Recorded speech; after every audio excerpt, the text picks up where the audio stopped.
भाई साहब, आज फिर से आप सभी का स्वागत करते हैं छोटे से यूट्यूब चैनल पे। तो जैसा कि आपको पता है कि पिछली वीडियो में अपन ने यहाँ तक कर लिया था। ठीक है। तो पिछली वीडियो में अपन ने आपको बता दिया था कि जो वेपर प्रेशर ऑफ सॉल्यूशन है वो नॉन वोलेटाइल सॉल्यूट के लिए बताया था। अब अपन बताएंगे Raoult's law for containing non volatile solute. ठीक है। तो इसमें देखो क्या होता है। इसमें होता है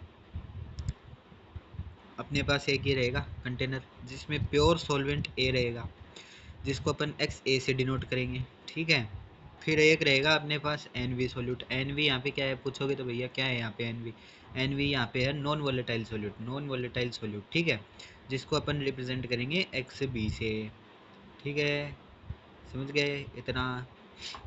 एक्स बी से रिप्रेजेंट करेंगे। अब देखो आगे क्या है कि जब हम प्योर सॉल्वेंट ए में नॉन वोलेटाइल सोल्यूट बी को ऐड करते हैं, जो टोटल वेपर जो अपना टोटल वेपर प्रेशर है सॉल्यूशन का वो बन के आता है अपने पास P is equals to P A plus P B. ठीक है। अच्छा जी, यहाँ तक आया समझ में। ठीक है। जब अपन क्या करेंगे, जब अपन बी को नॉन वोलेटाइल सोल्यूट माने तब क्या करेंगे, तो पी बी जीरो हो जाएगा अपना। ठीक है, सॉरी लाइन गलती से आ गई थी। फिर ठीक है, फिर आता है अपना P is equals to P A. फिर उसके बाद में आएगा P is equals to P note A X A अपने ऊपर से आगे। ठीक है। X A plus X B is equals to क्या लेंगे, वन लेंगे। फिर X A is equals to क्या करेंगे, वन माइनस एक्स भी कर देंगे यहाँ पे। फिर उसके बाद में जो अपने पास एक्स ए की वैल्यू आई है वो अपन इक्वेशन फर्स्ट में पुट कर देंगे, इस वाले पी इज इक्वल्स टू इस वाले में कर देंगे। ठीक है। इक्वेशन फर्स्ट में इसको पुटअप कर देंगे। पुटअप करने के बाद जो एक्स ए की इक्वेशन एक्स ए की जो वैल्यू आई है उसको हम फर्स्ट इक्वेशन में पुट कर देंगे। ठीक है। तब देखो क्या होता है, P is equals to P note A one minus X B. X A की वैल्यू यहाँ पे पुट कर दी। P is equals to P note A minus P note A X B. ठीक है। ये बच गया अपने पास पी नोट ए। फिर पी नोट ए इसको अंदर से मल्टीप्लाई करेंगे तो P note A X B बच जाएगा। ठीक है।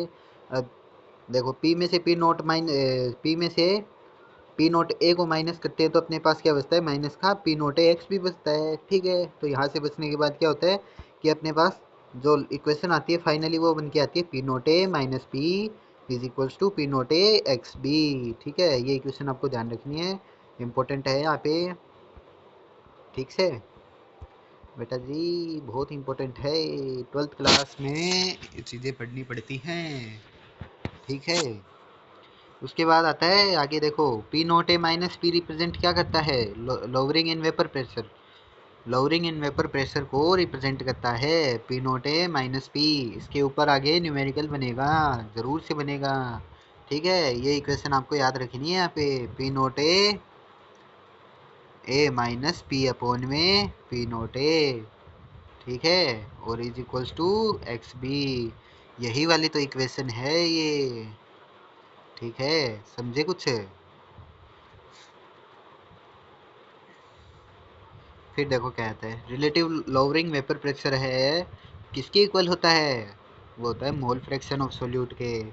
ठीक है। तो अब आपको पूछेगी Raoult's law for containing non volatile solute का डेफिनेशन बताओ। तब क्या बताओगे, तब बताओगे according to this law when in a pure solvent non volatile solute is dissolved then RLVP depends upon mole fraction of solute. इसका क्या मतलब है, इसका मतलब ये है कि जब कि इस लॉ के अनुसार जब आप किसी प्योर सॉल्वेंट में नॉन वोलेटाइल सोल्यूट को डिज़ोल्व करोगे तो उसका जो रिलेटिव लोअरिंग वेपर प्रेशर है वो सीधा मोल फ्रैक्शन पे डिपेंड करेगा। सीधी सी बात है, मोल फ्रैक्शन ऑफ सोल्यूट पे डिपेंड करेगा ही करेगा। ठीक है।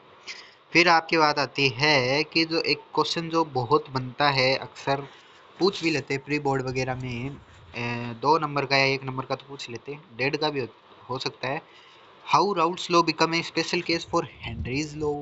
आप क्या बताओगे, हेनरी लॉ। ठीक है। राउल्ट्स लॉ हेनरी लॉ के लिए एक स्पेशल केस क्यों है। ठीक है। तो देखो क्या है, राउल्ट्स लॉ में तो अपना बना था पी नोट ए एक्स ए बना है, पी नोट ए एक्स ए बना है। ठीक है। राउल्ट्स लॉ में क्या बना था, पी इज इक्वल्स टू के एच एक्स। याद है ना आपको इक्वेशन ये, पी इज इक्वल्स टू के एच एक्स कहाँ से निकाली थी, पी डायरेक्टली प्रोपोर्शनल टू क्या था। हैं? आप मेरे को कमेंट में बताना। ठीक है। फिर क्या कर बता सकते हैं अपन कि इस लो के मतलब इन दोनों जो लो है इनके अनुसार जो वेपर प्रेशर है वो डायरेक्टली प्रोपोर्शनल होता है मोल फ्रैक्शन के, लेकिन जो वेपर है वो कांस्टेंट रहेगी पी नोट ए और के एच की, और डिफरेंट रहेंगी जब वैल्यूज इन कांस्टेंट के सेम होंगी, तब राउल्ट्स लॉ एक स्पेशल केस बनेगा हेनरी लॉज के लिए। ठीक है। फिर आता है अपना आइडियल नॉन आइडियल सॉल्यूशन। ये क्वेश्चन देखो 2026 में जो आया है मेन बोर्ड में, बीएसईआर में आया है, आइडियल नॉन आइडियल में डिफरेंशिएट करना। ठीक है। आइडियल सॉल्यूशन बता देते हैं हमको, the solution in which magnitude of attraction force is equal to magnitude of the solution in which magnitude of attraction force is equals to magnitude of attraction force between solute and solvent non as ideal solution. आपको इतना लिखने की कोई ज़रूरत भी नहीं है।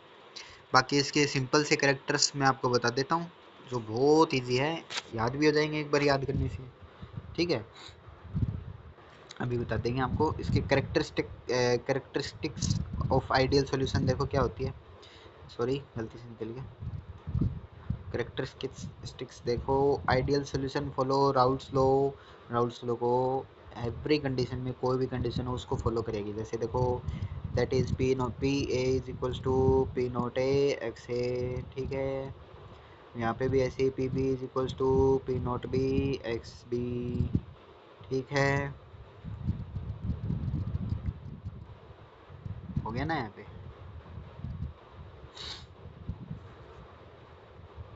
एक मिनट। अब देखो अब क्या होगा कि जो आइडियल सॉल्यूशन है उसमें डेल्टा एच मिक्सिंग जीरो होगा। जो डी सॉल्यूशन प्रोसेस है वो ना तो एंडोथर्मिक होगी ना एक्सोथर्मिक होगी। सॉरी बेटा, थोड़ी सी खांसी हो रखी है। फिर बात आती है जो आइडियल सॉल्यूशन है उसका वी मिक्सिंग भी जीरो होगा। फिर V solution is equals to क्या होता है, वी सॉल्यूट प्लस सॉल्वेंट। मैंने आपको शुरू में ही बताया था सॉल्यूट प्लस सॉल्वेंट क्या बनता है, सॉल्यूशन बनता है। ठीक है। जैसे इसका एग्जांपल मैंने लिख रखा है, बेंजीन प्लस टोलुइन है। बेंजीन सादी रिंग में बनती है बेंजीन, टोलुइन पे CH3 लगता है, तब इन दोनों को मिला के क्या है। फिर एक एग्जांपल और आता है, फिर एन हेक्सेन प्लस एन हेक्टेन होता है, CCl4 प्लस SiCl4 होता है। ठीक है। फिर इसी प्रकार जब अपन नॉन आइडियल सॉल्यूशन की बात करेंगे तो नॉन आइडियल सॉल्यूशन में क्या होता है कि जिसमें मैग्नीट्यूड ऑफ अट्रैक्शन फोर्स जो सोल्यूट और सोल्वेंट के बीच है वो इक्वल ना हो। उसमें इक्वल था magnitude of attraction force between solute and solvent is equals to attraction force between solute and solute solute और सोल्वेंट सोल्वेंट के बीच में अट्रैक्शन फोर्स इक्वल था। जबकि यहाँ पे magnitude of attraction force same नहीं है, सोल्यूट और सोल्वेंट के बीच में इक्वल नहीं है, तो उसे अपन नॉन आइडियल सॉल्यूशन बोलते हैं। ठीक है। इसके कैरेक्टरिस्टिक्स ऐसे है कि जो नॉन आइडियल सॉल्यूशन है वो राउल्ट्स लॉ को फॉलो नहीं करता, डेल्टा एच मिक्सिंग जीरो नहीं है, डेल्टा वी मिक्सिंग जीरो नहीं है, और sorry delta U mixing zero है, डेल्टा वी मिक्सिंग जीरो है, नोट जीरो आएगा, सॉरी मैंने यहाँ पे गलती से लिख दिया होगा, बाकी नोट आएगा क्योंकि वहाँ पे डेल्टा एच मिक्सिंग जीरो था, यहाँ पे delta H mixing note zero होगा। ठीक है। ठीक है। फिर यहाँ पे आ जाता है जो वी सॉल्यूशन है, जो सॉल्यूशन है वो ग्रेटर देन सोल्यूट से प्लस सॉल्वेंट से, ये अपना बन जाएगा। इसमें सादा सा डिफरेंशिएट पूछता है आपको कैसे कि आप बताओ कि आइडियल सॉल्यूशन और नॉन आइडियल सॉल्यूशन को डिफरेंशिएट करो, तो आप क्या करोगे, आइडियल सॉल्यूशन में तो लिख देना कि magnitude of attraction force is equals to solute और सोल्यूट और solvent solvent between solute solute और सोल्वेंट के बीच में लिख देना। दूसरा आप लिख देना कि इसमें आइडियल सॉल्यूशन को फॉलो करता है, फिर ये P is equals to P note A X भी लिख देना, फिर एक्स ए लिखना, और P note B P B is equals to P note B X भी लिख देना। फिर आता है कि इसमें डेल्टा एच मिक्सिंग जीरो होगा, डेल्टा बी मिक्सिंग जीरो होगा, फिर आप इसमें एक दो एग्जांपल दे देना। फिर नॉन आइडियल की बात है तो नॉन आइडियल में आप सीधे सीधे लिख देना कि जो मैग्नीट्यूड ऑफ अट्रैक्शन फोर्स को मतलब कि magnitude of attraction force equal ना हो। ठीक है। नॉन आइडियल सॉल्यूशन में हो जाएगा जिसमें आप लिख देना कि राउल्ट्स लॉ को फॉलो नहीं करता, और इसमें डेल्टा एच मिक्सिंग जीरो नहीं होता, डेल्टा बी मिक्सिंग जीरो नहीं होता, फिर ये। ठीक है। फिर आता है आपका जो नॉन आइडियल सॉल्यूशन भी दो टाइप के होते हैं। ठीक है। एक तो पॉजिटिव डेविएशन और एक नेगेटिव डेविएशन में होता है। ठीक है। राउल्ट्स लॉ दो प्रकार की डेविएशन शो करता है पॉजिटिव नॉन आइडियल में, दो टाइप की डेविएशन होती है, एक तो पॉजिटिव डेविएशन और एक नेगेटिव डेविएशन। तो पॉजिटिव डेविएशन में क्या होता है कि पॉजिटिव डेविएशन में आपको एक ग्राफ बनाना होता है। पॉजिटिव डेविएशन में इस प्रकार का आपको एक ग्राफ बनाना है। ठीक है। जिसमें आपको P is equal to P nought X A वाली जो इक्वेशन मैंने बताई है वो वाली यहाँ पे यूज़ में लेनी है। तो इसमें आपको ये सिंपल सा एक मतलब मान लो कि आप एक कंटेनर सा बनाओ, कंटेनर सा बनाने के बाद यहाँ पे दो डॉट लेने के बाद इनको मिलाओ, मिलाने के बाद एक यहाँ पे आएगा, एक यहाँ पे आएगा। यहाँ वाला तो होगा X A is equals to 1 लेना है आपको, X B is equals to 0 लेना है, ठीक है। यहाँ पे उल्टा करना है कि एक्स बी आपको 1 लेना है, एक्स ए 0 रखना है, ठीक है। फिर उसके बाद में क्या आता है कि अपना नॉन आइडियल सोल्यूशन में पॉजिटिव डेविएशन बनाने, तो पॉजिटिव डेविएशन में अपना ग्राफ ऊपर से आएगा, ठीक है। अपना ग्राफ ऊपर से आएगा, ना कि नीचे से आएगा। नीचे से आएगा तब वो नेगेटिव डेविएशन बनेगा। ऊपर से कैसे आएगा? ऊपर से आएगा यहाँ से, जैसे ये वाली लाइन है तो इसमें ऊपर से आएगा, तो ऊपर से आएगा तो तब ये पॉजिटिव में जाएगा ना, तो नीचे से लेंगे तब ये नेगेटिव में चला जाएगा, ठीक है। फिर उसके बाद आएगा कि जो इसमें अट्रैक्शन फोर्स वाला जो आपको ऊपर बताया था वही है, एवेपरेटिंग टेंडेंसीज की इंक्रीज होती है। एक पॉइंट ये है इसमें, पी ए ग्रेटर देन रहेगा P note A X A के, और फिर पी बी वो ग्रेटर देन रहेगा P note B X P के। इस टाइप के इस सॉल्यूशन के लिए कुछ और भी होता है। देखो डेल्टा एच मिक्सिंग पॉजिटिव रहेगा, डिसोल्यूशन जो प्रोसेस है वो एंडोथर्मिक रहेगी, इसमें कंटेनर ठंडा रहेगा, ठीक है। और डेल्टा वी मिक्सिंग पॉजिटिव रहेगा, यहाँ पे वी सॉल्यूशन और सोल्यूट सॉल्वेंट बन जाएगा, ठीक है। फिर इसका एग्जांपल आ जाएगा एथेनॉल प्लस साइक्लोहेक्सेन। आपको एक क्वेश्चन ऐसे बन जाएगा कि right an example for Raoult's law showing positive deviation, ठीक है। तो आपको एक एग्जांपल यहाँ से भी याद रखना है कि आप एक तो ये एग्जांपल याद रखना कि पूछ ही ले, और फिर एक ये पूछ ले। आपको कंपैरिजन में दे देगा कि अगला बोल दे कि find out find find an example for Raoult's law containing positive deviation, ठीक है। तो पॉजिटिव डेविएशन में आपको एग्जांपल याद रखने पड़ेंगे। एथेनॉल प्लस वाटर है, एथेनॉल प्लस एन हेप्टेन है, एथेनॉल प्लस साइक्लोहेक्सेन है। तो आप ये याद रखना, ठीक। फिर इस जगह जो पॉजिटिव है इसका उल्टा हो जाएगा negative.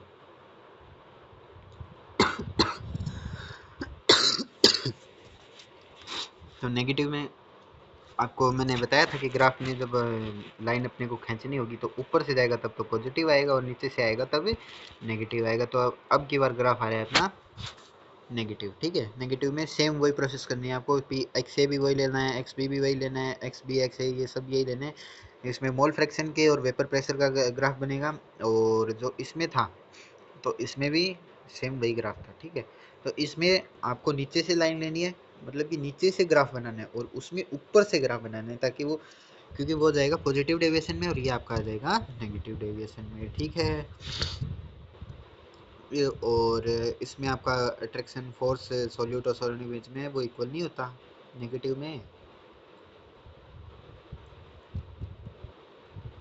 Magnitude of attraction force between solute and solvent more than magnitude of attraction force, इसमें अट्रैक्शन फोर्स से ज़्यादा होता है मैग्नीट्यूड, ठीक है। फिर इसमें एवेपोरेटिंग टेंडेंसी है, प्रत्येक कंपोनेंट की वो डिक्रीज होगी, उसमें इंक्रीज हो रही थी। इसमें आपका P note A less than P note A X ए वाला आ जाएगा, ठीक है। फिर इस सॉल्यूशन में क्या होता है, डेल्टा एच मिक्सिंग नेगेटिव होता है, यहाँ भी मिक्सिंग भी नेगेटिव होगा, ठीक है। इसमें जो प्रोसेस है वो एक्जोथर्मिक होगी और कंटेनर इसमें गर्म होगा, ठीक है। इसका एग्जांपल आ जाएगा क्लोरोफॉर्म प्लस एसीटोन, ये वाला एग्जांपल बहुत ही फेमस है। देखो इसके ये 3 एग्जांपल तो आपको याद रखने ही रखने हैं, क्योंकि कई बार क्या है यहाँ पे कन्फ्यूज़न बहुत ज़्यादा हो जाती है कि कौन सा करे, कि chloroform plus acetone positive deviation में आता है कि नेगेटिव डेविएशन में आता है, क्योंकि उसमें आपको एक तो साइक्लोहेक्सेन है और एन हेप्टेन है, तो इसमें कुछ आपको दिक्कत होने लगती है, प्रॉब्लम्स आती हैं। क्योंकि जब मैं 12th में था तब मेरे को भी प्रॉब्लम आई थी। लेकिन एक चीज़ बताऊँ आपको, तो इस ये वाला जो चैप्टर है ये बहुत सही बताऊँ तो थाने बहुत आसान है वो चैप्टर, घणो मुश्किल कोने है।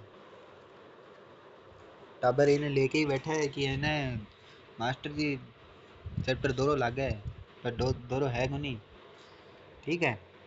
दोरो है को नहीं हो चैप्टर, जितना दोरो था मैं देखो उतना दोरो है को नहीं, ठीक है। तो चलो आगे चालू करा आप अपना, क्यों क्लास ने बीच में भटकावा, ठीक है। चालू करो, चलो देखो। स्क्रीन कान देखो, क्योंकि मेरे कन देखो अभी थोड़ी सी बोर्ड वगैरह वाली सुविधा है को नहीं, तो अभी खाली स्क्रीन रिकॉर्डिंग से हो रहा है काम। तो मैं थाने थोड़ी थोड़ी देर मतलब जब दिन वीडियो की इनकम आनी चालू हो जाओगी उस दिन मैं थाने बोर्ड पे पढ़ाना चालू कर दूंगा, ठीक है। और बेट एक चीज़ और बता दूँ आपको कि आज ये चैप्टर 5वां 6ठा लेक्चर है इस चैप्टर का ये, और 7वें लेक्चर में आपका ये पूरा हो जाएगा, ठीक है। 6ठा लेक्चर ये 20 पेज का है, ये देख लो आप 26 पेज का है। 17वें पेज पे तो आ गए अपन, तो इसको तो मैं पूरा करके ही छोड़ूंगा। फिर कल आपकी, कल पक्का ही पक्का है, कल आपकी लास्ट वीडियो डल जाएगी इस चैप्टर की। फिर उसके बाद में एक इम्पोर्टेंट क्वेश्चंस वाली जो वीडियो मैं नहीं बनाऊंगा, वीडियो तो नहीं बनाऊंगा, उसकी मैं पीडीएफ डालूंगा, या फिर आप बोलोगे तो मैं एक वीडियो बना के डाल दूंगा, ठीक है। तो इसी प्रकार से स्क्रीन रिकॉर्डिंग करके एक वीडियो डाल दूंगा, तो आप वो इम्पोर्टेंट क्वेश्चंस देख लेना एक बार, बाकी आपको अच्छे लगेंगे, क्योंकि क्वेश्चंस बहुत अच्छे अच्छे 52 से 53% है, ठीक है। तो तैयार करोगा तो बन में से आ जाओ, ठीक से। चलो तो आगे चालू करा। एक चीज़ के लिए थोड़ी सी दिक्कत रहेगी थाने की, मेरा खांसी रहे, खांसी है देखो है मौसम में। चलो एग्जाम्पल याद रख लिया था मैं।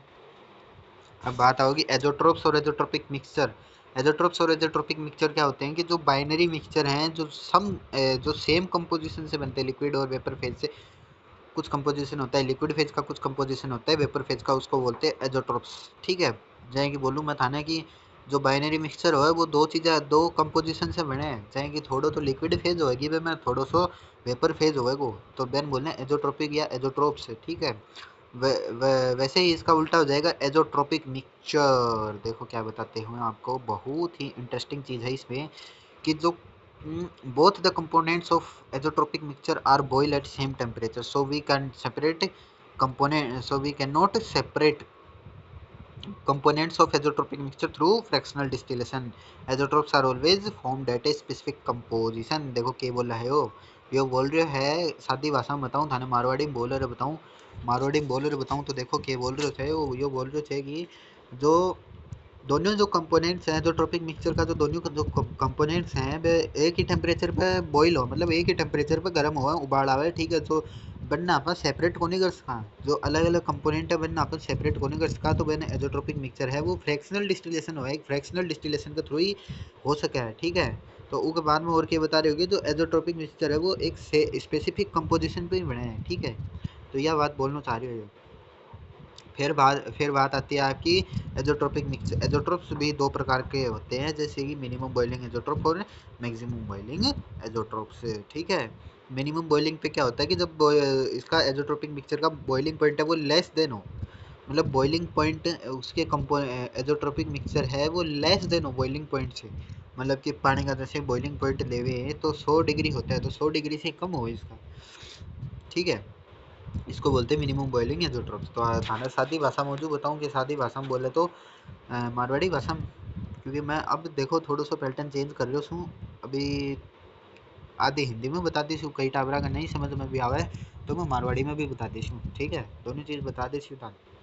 तो सादी भाषा में बोला तो क्या है कि जो एजोट्रोपिक मिक्सचर है भी को बॉइलिंग पॉइंट लेस देन होना चाहिए, बॉइलिंग पॉइंट एजोट्रोपिक मिक्सचर को बॉइलिंग पॉइंट लेस होना चाहिए, बॉइलिंग पॉइंट उसका कंपोनेंट का बॉइलिंग पॉइंट है, ठीक है। वो बोलना चाह रहे हैं उन्होंने बोला मिनिमम बॉइलिंग एजोट्रोप है। और मिनिमम बॉइलिंग एजोट्रोप के है पॉजिटिव डेविएशन हो गया है, एक ये एग्जांपल भी बनूंगा थारा पॉजिटिव डेविएशन को, ठीक है, याद रख जो। फिर प्योर एथेनॉल को बॉइलिंग पॉइंट पूछ लेता है आपको, 78.5 डिग्री सेल्सियस होता है। प्योर वाटर का 100 डिग्री होता है। रेक्टिफाइड स्पिरिट का देखो भाई साहब, इस वाले किस्से ये वाली जो लाइन लिखी है यहाँ से आपका क्वेश्चन आएगा।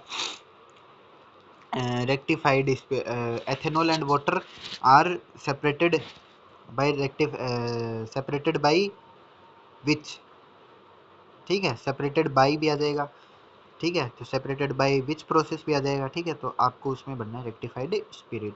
तो आपसे कंपोजिशन ऑफ रेक्टिफाइड स्पिरिट पूछ ले, या फिर composition of ethanol and water in rectified spirit पूछ ले तो क्या करना है, 95% तो होता है एथेनॉल और 5% हुआ है पानी हुआ है।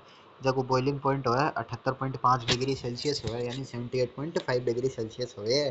फिर आवे थारा मतलब मैक्सिमम बॉइलिंग एजोट्रोप्स में, मैक्सिमम में क्या हो जाएगा इसमें, मैं सादी सी भाषा में बताऊँ तो थाने एजोट्रोपिक मिक्सचर को बॉइलिंग जो बॉइलिंग पॉइंट है एजोट्रोपिक मिक्सचर को बहुत ज़्यादा होना चाहिए, बॉइलिंग पॉइंट है वो कंपोनेंट का बॉइलिंग पॉइंट तो ज़्यादा होना चाहिए,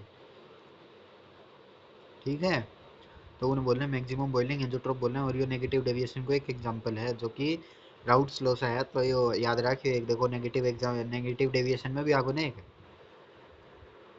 फिर आ जाए भाई साहब आपसे पूछ ले कि प्योर वाटर और H2O पानी और HNO3 का आपसे कंपोजिशन पूछ ले, तब क्या बताओगे। 68% HNO3 होता है, 32% H2 होता है, जिसमें जो बॉइलिंग पॉइंट 120 डिग्री सेल्सियस होता है, ठीक है। सांस चढ़ गो थाने बताता बताता आज, ठीक है। तो अभी देखो एक क्वेश्चन और है जो बहुत फेमस है। We can not separate ethanol from rectified spirit through fractional distillation, ठीक है। फ्रैक्शनल डिस्टिलेशन के थ्रू हम रेक्टिफाइड स्पिरिट से एथेनॉल को सेपरेट क्यों नहीं कर सकते, क्योंकि जो रेक्टिफाइड स्पिरिट है वो एक एजोट्रोपिक्स का एग्जाम्पल है, जिसमें जो बोथ कंपोनेंट है सेम टेम्परेचर पे ही बॉईल हुए हैं, जिसके कारण हम एथेनॉल को फ्रैक्शनल डिस्टिलेशन से सेपरेट नहीं कर सकते। सादी भाषा में बताऊं तो थाने बात यह है कि जो रेक्टिफाइड स्पिरिट है वो एक एजोट्रोप्स को एग्जाम्पल है, जिसके कारण कि है कि जो कंपोनेंट है वो सेम टेम्परेचर पे यानी सेम तापमान पे गर्म हुए वो, जिसके कारण अपा एथेनॉल ने यानी दारू ने रेक्टिफाइड स्पिरिट के थ्रू डिस्टिल मतलब सेपरेट को नहीं कर सकता, अलग अलग को नहीं कर सकता, ठीक है। अब बात आती है आपकी कंपोजिशन ऑफ वेपर फेज। तो इसमें आपको एक एग्जांपल मतलब ये एक क्वेश्चन आपको याद रखनी है, ठीक है। ये देख लियो थे थोड़ो थोड़ो, बाकी मैं अभी थान कुछ जल्दी में हूँ तो मैं थानियो पूरा करासियो भी। कोई भी दिक्कत हो तो मन कमेंट में लिखकर बता दियो हमें, तो मैं थाने उनको रिप्लाई कर दूंगा जल्द से जल्द, ठीक है। तो अब बात आती है आपकी कोलिगेटिव प्रॉपर्टीज। कोलिगेटिव प्रॉपर्टीज क्या होती है, the properties of solution which depends upon number of moles of solute. जो number of moles of solute पे डिपेंड करे उसे हम क्या बोलते हैं, कोलिगेटिव प्रॉपर्टी तो बोलते हैं, ठीक है। तो और ये 4 प्रकार की होती है colligative property. Relative lowering in vapour pressure, relative lowering in vapour pressure ऊपर भी आया था कि रिलेटिव लोअरिंग वेपर प्रेशर के डायरेक्टली प्रोपोर्शनल होता है मोल फ्रैक्शन, याद हो आपके, अभी अभी तो बता के आया हूँ, ठीक है। तो अब रिलेटिव लोअरिंग वेपर प्रेशर को अब पढ़ेंगे अपन, ठीक है। दूसरा आता है एलिवेशन इन बॉइलिंग पॉइंट, यानी बॉइलिंग पॉइंट का बढ़ना। डिप्रेशन इन फ्रीजिंग पॉइंट का घटना। ओस्मोटिक प्रेशर आएगा, ठीक है। चारों पॉइंट एकदम जबरदस्त है, धासु पॉइंट है, बताऊँ आपको बहुत शानदार तरीके से। Relative lowering in vapour pressure में क्या होता है कि जब जो प्योर सॉल्वेंट है वो नॉन वोलेटाइल सोल्यूट के साथ जब ऐड करेंगे तो जो टोटल वेपर प्रेशर होगा सोल्यूट का वो होगा इस प्रकार, देखो P is equals to P A plus P B, ठीक है। प्योर सॉल्वेंट को non volatile solute P A है यहाँ पे, जो पी ए है वो यहाँ पे प्योर सॉल्वेंट है और पी बी है वो यहाँ पे नॉन वोलेटाइल सोल्यूट है। तब क्या आता है, B is non volatile solute and P B is equals to 0, ठीक है। Thus P is equals to P A हो जाएगा, ठीक है। P is equals to P naught है, पी एक्स ए की जो इक्वेशन अपन ने ऊपर पढ़ी थी राउल्स लॉ में, नॉन वोलेटाइल सोल्यूट के बाद में जो है उसके ideal solution non ideal solution, ठीक है। वहाँ से ले रखिए P is equal to P nought X A, यहाँ से आ जाएगी फिर total mole fraction of solution आ जाएगा P X is equal to X A plus X B is equal to 1। फिर आ जाएगा यहाँ पे एक्स ए को इधर निकाल लो, फिर एक्स वन माइनस एक्स भी कर दो, ठीक है। 1 को इधर लेके आ जाएंगे तो 1 माइनस एक्स भी हो जाएगा, ठीक है। अब इसको एक्स ए की वैल्यू फर्स्ट इक्वेशन में पुट कर देंगे, तो फर्स्ट इक्वेशन में पुट करने के बाद क्या आता है अपना कि जो P is equal to P note A 1 minus X भी हो जाएगा, ठीक है। तो पी को इधर ही रखेंगे अपन, पी नोट ए है ही 1, पी नोट ए में से माइनस कर देंगे P note A X B को, ठीक है। P note P minus P note A is equal to क्या रख देंगे अपन, P note A X B रख देंगे। फिर P note A minus P में क्या करेंगे कि ये हो जाएगा पी ए एक्स बी के बराबर हो जाएगा, इसकी सेकेंड इक्वेशन बन जाएगी। फिर P note A minus P represent क्या करता है कि आर एल बी पी को रिप्रेजेंट करता है, relative lowering in vapour pressure को रिप्रेजेंट करता है। तो यहाँ से आपका एक क्वेश्चन आएगा कि ये वाली इक्वेशन आपको याद रखनी है और ज़्यादा से ज़्यादा आपको ये पूरी डेरिवेशन ही याद रखनी है, क्योंकि यहाँ पे क्वेश्चन बनता है आपका डेरिवेशन रिलेटिव इन लोअरिंग वेपर प्रेशर को पूरी डिराइव करने आ सकती है या फिर ये इक्वेशन निकालनी आ सकती है। ठीक है, तो फिर अपना क्या बन जाएगा यहाँ से पी नोट एम आई। हाँ तो बेटा जी थोड़ा सॉरी फ़ोन आ गया था बीच में, इसलिए वीडियो को पॉज करना पड़ा मेरे को। रिलेटिव लोअरिंग वेपर प्रेशर का आपको बता दिया, P note A minus P X P A in X B second equation बन गई। ठीक है, P note A minus P upon में P note A is equals to X भी हो गया यहाँ पे relative lowering in vapour pressure R L B P का ये मतलब है, तो is equals to X B. ठीक है, ठीक है, फिर उसके बाद में आ जाएगा थस व्हेन प्योर सॉल्वेंट को जब नॉन वोलेटाइल सॉल्यूट में ऐड करेंगे तब relative lowering in vapour pressure का क्या होगा, जो मोल फ्रैक्शन पे डिपेंड करेगा ये। ठीक है, फिर उसके बाद आता है आपका जो relative lowering in vapour pressure है वो मोल फ्रैक्शन पे डिपेंड करेगा, तो इसकी एक कोलिगेटिव प्रॉपर्टी भी है, तो इसकी देखो कैलकुलेशन होगी, calculation of molar mass of solute through relative lowering in vapour pressure. चलो ये सारा मैं आपको मारवाड़ी में बताऊँ, मैं ध्यान देखो सादी भाषा में बताऊँ तो देखो के कर कहा P note A minus P upon में P note A is equal to X B धरला, या अपनी पहली इक्वेशन बन जाएगी। पहली इक्वेशन बन जाए बाद में के कर कहा X B is equal to N B upon में number of moles of solute लेना है तो एन बी ले लेंगे अपन, N B upon N B plus N A कर लेंगे सोल्यूट और सोलवेंट ने जोड़ के। ठीक है, फिर बात आ जाएगी थारी आपका जो वैल्यू है एक्स बी की पहली इक्वेशन में धर जाए, पहली इक्वेशन में धरने के बाद क्या होगा P note A minus P upon में पी नोट ए बराबर में क्या होगा एन बी अपोन में N B plus N A बन जाएगी। एन बी बनने के बाद जो सॉल्यूशन है वो छोटो बड़ो देख लीजो, जो डाइल्यूट सॉल्यूशन है एन बी से छोटो हो लो, वेरी लॉस हो लो वेरी जो छोटा ही हो लो तो बिना नेगलेक्ट कर दे सा डिनोमिनेटर से। ठीक है, ऊपरली इक्वेशन से। ठीक है, तो के आसी हमरो P note A minus P upon में पी नोट ए आई और number of moles of solute लिया था तो एन बी अपोन में एन ए आ जाएगा, फिर N B is equals to W B upon M B, फिर N A is equals to W upon M A आ जाओ लो, फिर पुट एन बी की वैल्यू एन बी और एन ए की वैल्यू ऊपरली इक्वेशन में आप धर दे। ऊपरली इक्वेशन में धरने के बाद जो फाइनल रिजल्ट आएगा वो फाइनल रिजल्ट आएगा अपना M B is equals to W B into M A P note A minus P upon P note A गुणा में यानी मल्टीप्लाई में डब्ल्यू ए आ जाओ लो।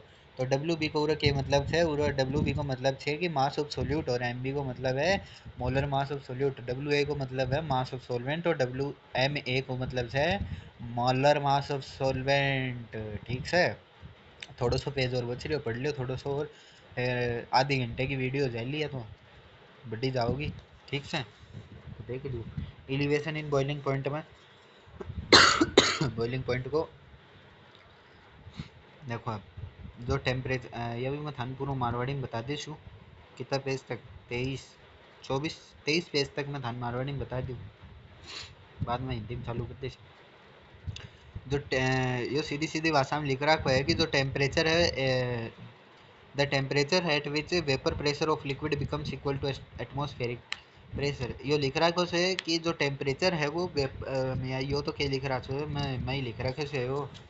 ठीक है, मैं ही बता रही हूँ थाने, लिख भी मैं ही रखे है, मेरा ही लिखेड़ा थे सारा नोट्स बहुत प्रॉपर तरीके से लिखा है मैं, मेरे कन 4 कॉपी पड़ी थे पूरे नोट्स की, बहुत धासु नोट्स लिख रखा है खुला खुला एकदम सेपरेट सेपरेट है, एनी नोट्स से पढ़ासू मैं थान पूरा। लेकिन एक चीज़ बताई दी मैं थाने क्योंकि मैं पहली बुक ही पूरी करासी हूँ, सेकंड बुक मैं कौन पढ़ाऊँ छूँ, मैं खाली फर्स्ट बुक पढ़ाऊँ छूँ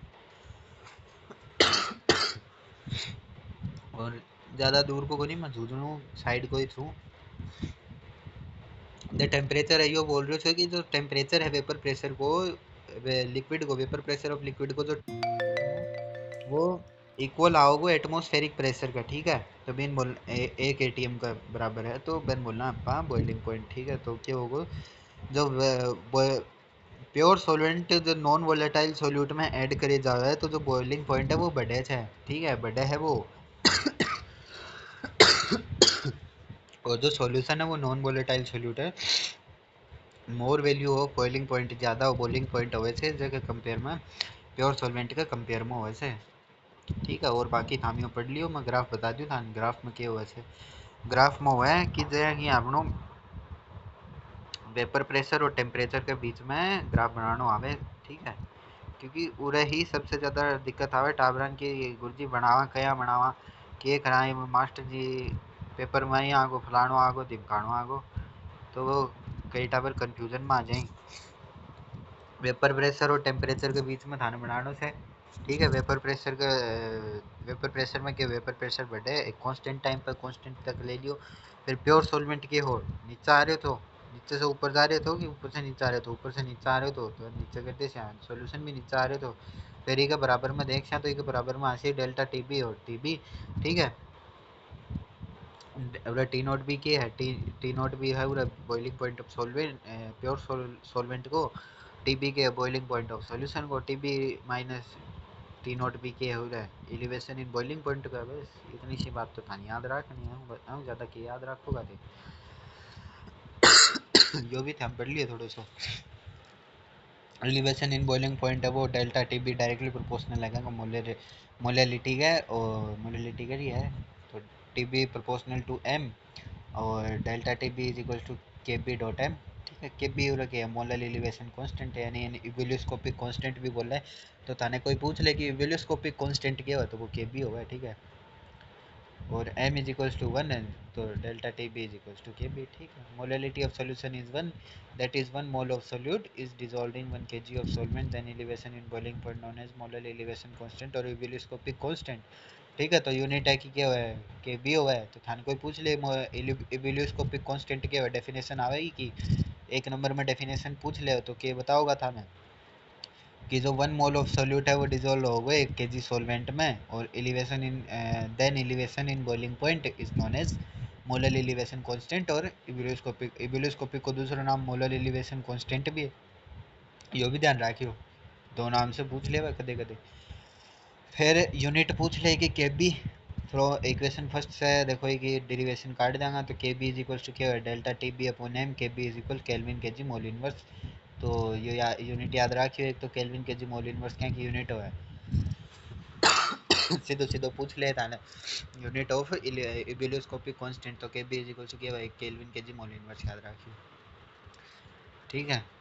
और बाद में मोलर मास की calculation of molar mass through solute through delta T B, ठीक है। तो एज वी नोट आप जाना है कि delta T B is equal K B dot M, first equation बन जाएगी मोलिलिटी को फार्मूला लग जाए, मोलिलिटी को फार्मूला लाग जाओ लो, मोलिलिटी को फार्मूला लागने के बाद जो इक्वेशन फर्स्ट में पुट कर दे इक्वेशन फर्स्ट में पुट करने के बाद क्या होगा K B into W B upon में M B into W A into 1000, M B is equals to के आई क्या आ जाओगे K B into W B upon में delta T B into W A into 1000 लाग जाओगे, जो वैल्यू है के बी की बात डिफरेंट रहेगी डिफरेंट सॉल्वेंट में, तो आप कैलकुलेट करेंगे तो कुछ फॉर्मूले से तो फॉर्मूला बन जाओगे अपना K B is equals to M R T naught B square upon में डेल्टा एच गुना में 1000,